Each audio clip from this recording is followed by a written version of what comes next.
Salut tout le monde! Aujourd'hui, on poursuit notre guide pour se remettre en forme spirituellement. Aujourd'hui, je vais te suggérer le thème de la générosité. C'est vraiment impressionnant à quel point d'un couvert à l'autre de la Bible, Dieu enseigne sur le thème de la générosité, sur le thème de la gestion de nos finances, le thème de l'argent, le thème de la générosité, d'être capable de prendre de nos biens, de nos avoirs et de les donner, soit pour son royaume, pour son Église, mais également pour les gens qui sont dans le besoin autour de nous, d'un couvert à l'autre. La Bible est remplie de principes qui nous parlent de ça, de la générosité, de la gestion financière. Puis, l'argent fait partie de nos vies, inévitablement. Peu importe ta situation financière, que tu sois un étudiant cassé qui écoute ce message ou un homme d'affaires qui réussit, notre rapport avec l'argent diffère d'une personne à l'autre, mais chacun de nous, l'argent fait partie de nos vies.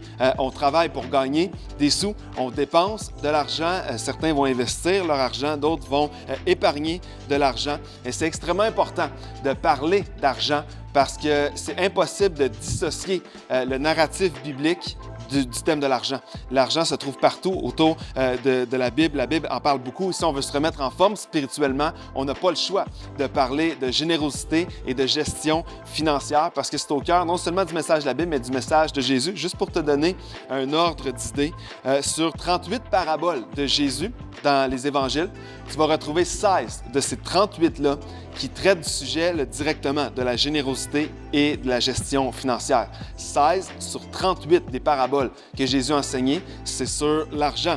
Si tu veux, un autre ordre d'idée, dans tous les évangiles, il y a près d'un verset sur 10 qui touche de près ou de loin du thème de l'argent et de la générosité. C'est énorme. Juste pour te donner encore un autre ordre d'idée de l'importance de ce thème-là dans notre marche avec Dieu, il y a plus de 2000 versets sur l'argent, la générosité, le fait de donner sa dîme, les possessions matérielles.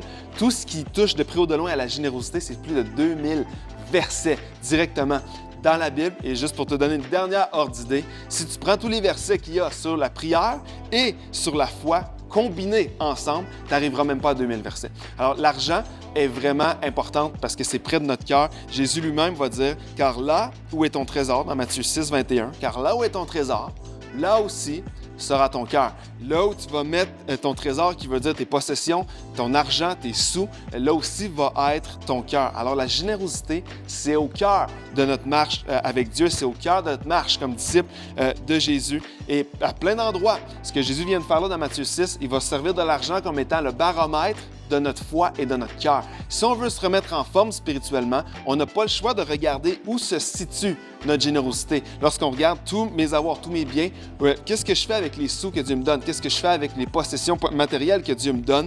Parce que c'est là que va être ton cœur. Si tu veux savoir là où est ton cœur pour Dieu, regarde où est ta générosité, regarde ce qui se passe avec ton budget, regarde où va ton argent. Ça fait partie, c'est central, ta foi. La Bible, elle est remplie de promesses pour les généreux, mais elle est remplie également de principes qui nous enseignent à marcher selon les principes de générosité de Jésus. Par exemple, l'apôtre Paul, plus tard, va dire que ce qui mesure notre amour pour les gens, c'est notre générosité. Lorsque tu aimes vraiment, tu vas donner. Ce que Jésus va dire lorsqu'il dit que là où est ton trésor, là, ce sera ton cœur, c'est lorsque tu aimes vraiment, ton trésor va suivre ça. Alors moi, je voudrais juste te mettre au défi dans les prochains jours, juste cette semaine, de commencer juste à introspecter et de mesurer où est-ce qu'il est ton trésor à toi. Si tu veux te remettre en forme spirituellement, ça doit passer par une générosité, un cœur qui est prêt à être ouvert, des mains ouvertes, prêtes à donner.